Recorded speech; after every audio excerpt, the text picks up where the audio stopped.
দেখুন আমি আরেকটা প্রশ্ন পরে আমি বিদায় নিব, কারণ আমার আরেক জায়গায় মাহফিল আছে, তো অনেকেই তো প্রশ্ন পাঠাইছে, সবগুলো পড়াতে সম্ভব না। আহ, এক ভাই লিখছে, হুজুর আপনি পাগল ছাগলের মতো আচরণ কেন করেন? আপনার মতো কিছু বন্ড হুজুরের কারণে বাকি হুজুরদের নাম খারাপ হয়।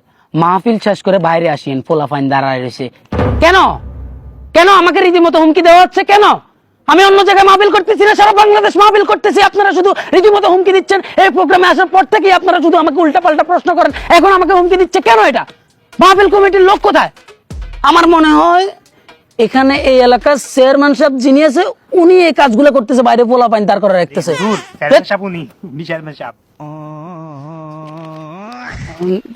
আসলে যাই হোক, মানুষ মাত্রই তো ভুল, ম্যান ইজ মার্ডার। কিছু মনে করিয়েন না। আমারে চেয়ারম্যান সাহেব একটু প্রোটোকল দিয়ে যদি বাইরে নিয়ে নিতেন, কিছু মনে করিয়েন না চেয়ারম্যান সাহেব।